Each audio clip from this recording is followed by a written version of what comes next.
तो भाई लोग, आज हम बात करने वाले हैं लुकिसम के चैप्टर नंबर 346 के बारे में। और आप चाहो तो मेरे चैनल को सब्सक्राइब भी कर सकते हो अगर आपको मानवाज और एनिमेस की एक्सप्लेनेशन देखना अच्छा लगता है तो। और आज की वीडियो की शुरुआत में हम देखते हैं जेक को। जेक हैरान होकर सैमुअल को कहता है, एक मिनट, कि क्या तुम बोल रहे हो? सैमुअल कहता है, उसे तुमने काफी सालों से नहीं देखा है, क्या तुम उसको देखना चाहोगे? वो बंदा जो कभी बिग डील का नंबर 1 हुआ करता था, यानी कि शीनू हान। और शीनू हान जिस वक्त वर्कर्स का गुलाम बन गया था, उस वक्त ये लोग शीनू हान को वर्कर के बेसमेंट में रखते थे, यानी कि थर्ड एफिलिएट के बेसमेंट में। अभी हम देखते हैं जो सैमुअल होता है अपने साथ जेक को बेसमेंट की तरफ लेके जा रहा होता है। जेक सैमुअल के पीछे चलते चलते कहता है, तेरे लिए ये बेहतर रहेगा अगर तुम मुझसे झूठ ना बोल रहा हो। सैमुअल कहता है, तू बस मेरे पीछे पीछे आता रहे। जेक अपने मन में सोच रहा होता है, तो फाइनली अब मैं शीनू को देखने वाला हूँ। जेक को अभी वो सारे पल याद आ रहे होते हैं जो उसने शीनू के साथ बिताए थे। और जैसे ये दोनों बेसमेंट में पहुंच जाते हैं, हम देखते हैं यहाँ पे एक केज होता है, यानी कि एक पिंजरे जैसा रूम। सैमुअल कहता है, शायद ये पहली बार हो रहा है कि ऐसा कोई इंसान जिसको यहाँ बुलाया नहीं गया है, उसके बावजूद भी वो यहाँ पे मौजूद है। अभी ये जो जगह होती है, यहाँ पे बहुत ही पुराना सूखा हुआ खून पड़ा हुआ होता है। और इस पिंजरे की जो जालियां होती हैं उसमें भी जंग लग गया होता है। और इस जाली की हालत देख के साफ पता चल रहा होता है कि बहुत समय से इसका किसी ने इस्तेमाल नहीं करा है। लेकिन इस जगह की हालत देख के जेक को ये बात तो समझ आ जाती है कि पहले ये जो पिंजरा है इसके अंदर फाइट हुआ करती थी, क्योंकि जमीन में भी अभी सूखा हुआ खून पड़ा होता है। जेक इस पिंजरे को देख के अपने मन में कहता है, ये कोई क्लब नहीं है, ये बिल्कुल एक स्टेज जैसा लग रहा है। क्या ये वही जगह है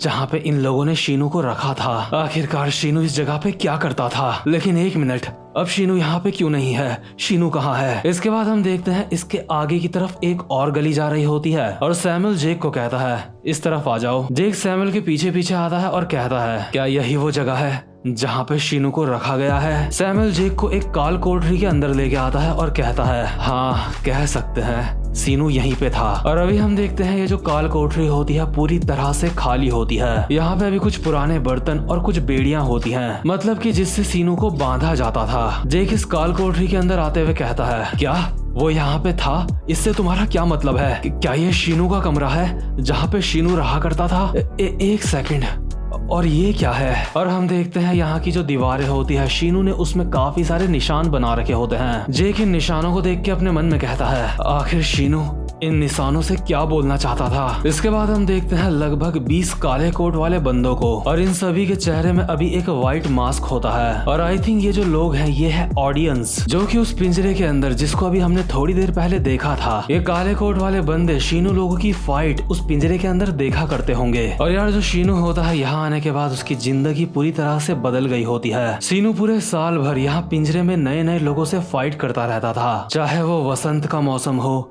या फिर सर्दियों का मौसम, या फिर वो चाहे पतझड़ हो या फिर गर्मियों का मौसम। शीनू पूरे साल भर बस नए नए लोगों से लड़ता रहता था। यानी कि वर्कर गैंग ने शीनू को इसलिए ही खरीदा था ताकि वो अमीर लोगों को एंटरटेन कर पाए लड़के। अभी हम एक पुराना सीन देखते हैं। बहुत सारे बंदों के साथ फाइट करने के बाद शीनू को वापस से उसकी काल कोठरी में फेंक दिया जाता है। और काल कोठरी की जमीन में वही गोलियां पड़ी होती हैं जो कभी ओली वैंग खाया करता था। यानी कि शायद ये गोलियां जख्मों को हील करने के काम आती होगी, या फिर ऐसा भी हो सकता है कि इन गोलियों से इंसान बिना थकावट महसूस करे लगातार फाइट कर सकता होगा। हम देखते हैं जब शीनू काल कोठरी के अंदर नंगा पड़ा होता है, उस वक्त सैमुअल भी यहीं पे होता है। सैमुअल कहता है, तो तुम दोबारा से जीत गए। तुम्हारी ज्यादातर फाइट्स काफी ज्यादा खतरनाक थी, लेकिन तुम हर बार जैसे तैसे करके जीत को अपने नाम कर लेते हो, बिल्कुल एक जंगली जानवर की तरह। शायद इसीलिए जो हमारे मेहमान हैं उन्हें तुम काफी ज्यादा एंटरटेनिंग लगते हो। मैं नहीं जानता शीनू कि तुम्हें ये बात पता है या फिर नहीं, लेकिन हमारे जो कुछ मेहमान हैं वो तुम्हें वॉरियर गॉड कह के बुलाते हैं। मैं जानता हूँ ये काफी ज्यादा अजीब है, लेकिन इसमें मैं क्या कर सकता हूँ? शीनू एक स्माइल के साथ कहता है, अच्छा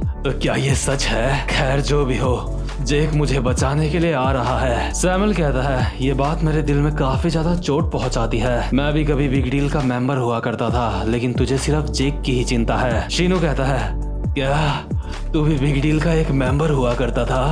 आखिर तू कौन है? सैमुअल कहता है, हाँ क्या ये उस ड्रग का साइड इफेक्ट है? ओली ने कहा था इस ड्रग के कोई भी साइड इफेक्ट नहीं है। सैमुअल अपने मन में सोच रहा होता है, सच में उस जीनियस ने शीनू का ये क्या बना दिया है? सैमुअल शीनू की तरफ एक मार्कर फेंकता है और कहता है, आज एक बार फिर से मैं तुझे दोबारा से आजादी देता हूँ।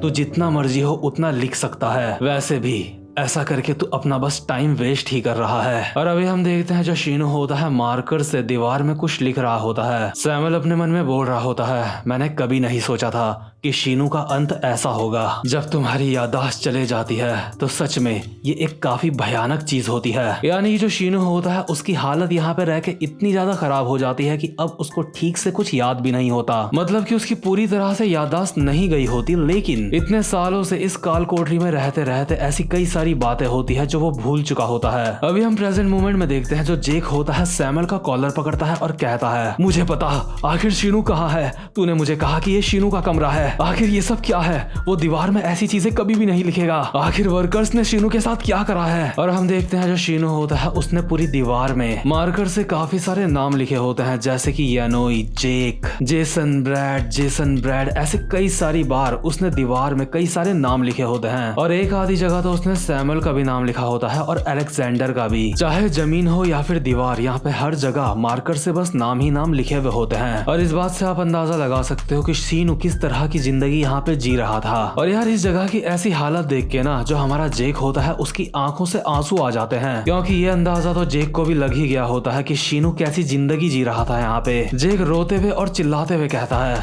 आखिर शीनू कहाँ है। तुमने मुझे कहा था कि मैं यहाँ पे शीनू को देख सकता हूँ। लेकिन तभी सैमुअल भी चिल्लाते हुए कहता है, जेक क्या तुम शीनू को देखना चाहते हो, क्या तुम उसको बचाना चाहते हो। लेकिन शीनू यहाँ पे नहीं है, उन्हें एक बड़ा स्टेज चाहिए था, इसलिए उन्होंने शीनू को कहीं और शिफ्ट कर दिया। तुम्हें यहाँ पे लाने की वजह बस ये है कि मैं यहाँ पे तुमसे अकेले में बात करना चाहता था। मुझे तुम्हारी मदद चाहिए। मैं शीनू को ढूंढने में तुम्हारी मदद करूंगा, लेकिन इसके बदले में तुम्हें भी मेरी मदद करनी होगी। अभी सैमुअल की भी आंखों से आंसू आ रहे होते हैं और सैमुअल कहता है, तुम्हें मेरी मदद करनी होगी।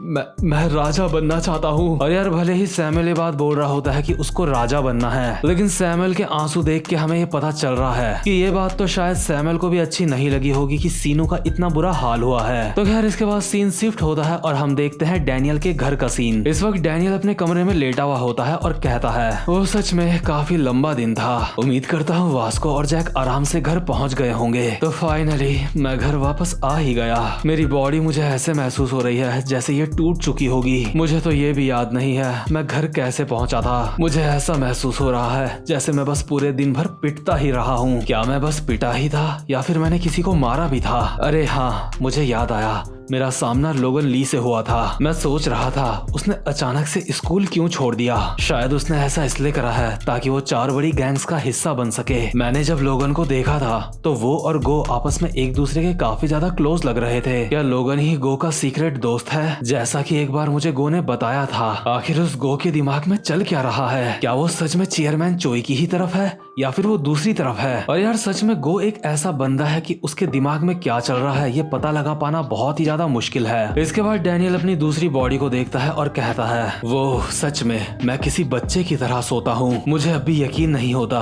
कि आखिर मेरी दूसरी बॉडी खुद से कैसे चल सकती है। क्या वो सब कुछ ड्रग्स की वजह से हुआ था। मैंने कभी भी अपनी दूसरी बॉडी को इस तरह से मूव करते हुए नहीं देखा है खुद से। सच में मेरी दूसरी बॉडी उस वक्त काफी ज्यादा बेरहम हो गई थी। कहीं ऐसा ना हो ये दोबारा से नींद से जाग जाए और मुझे मारना शुरू कर दे। आखिर ये 2 बॉडीज के पीछे का राज क्या है। आखिर ऐसे इतने सारे सवाल क्यों हैं जिनका मुझे जवाब नहीं पता है। अब लगता है मुझे उठ जाना चाहिए, मुझे और भी कुछ काम है। डैनियल अपने घर का दरवाजा खोलता है और यहाँ से कहीं बाहर जा रहा होता है और अपने मन में बोल रहा होता है, खैर जो भी हो, लेकिन कम से कम फाइनली 3rd एफिलिएट का अंत हो गया है। लेकिन गो और लोगन वीवी और जाइलंग को अपने साथ ले गए।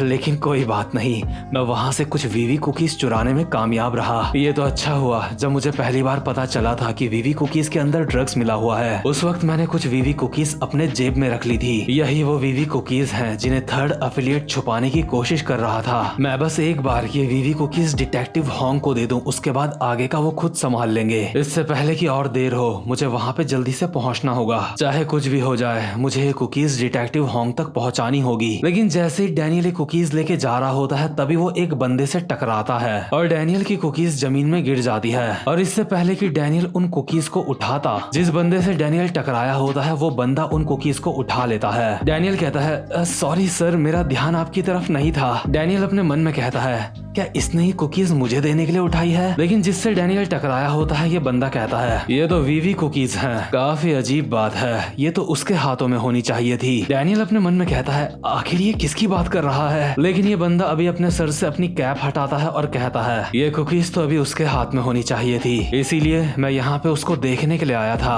आखिर इन कुकीज के साथ तुम क्या कर रहे हो और तुम कहाँ जा रहे हो? मुझे जवाब दे। और ये जो बंदा होता है ये और कोई नहीं बल्कि डीजी होता है। डैनियल अपने मन में कहता है क्या डीजी?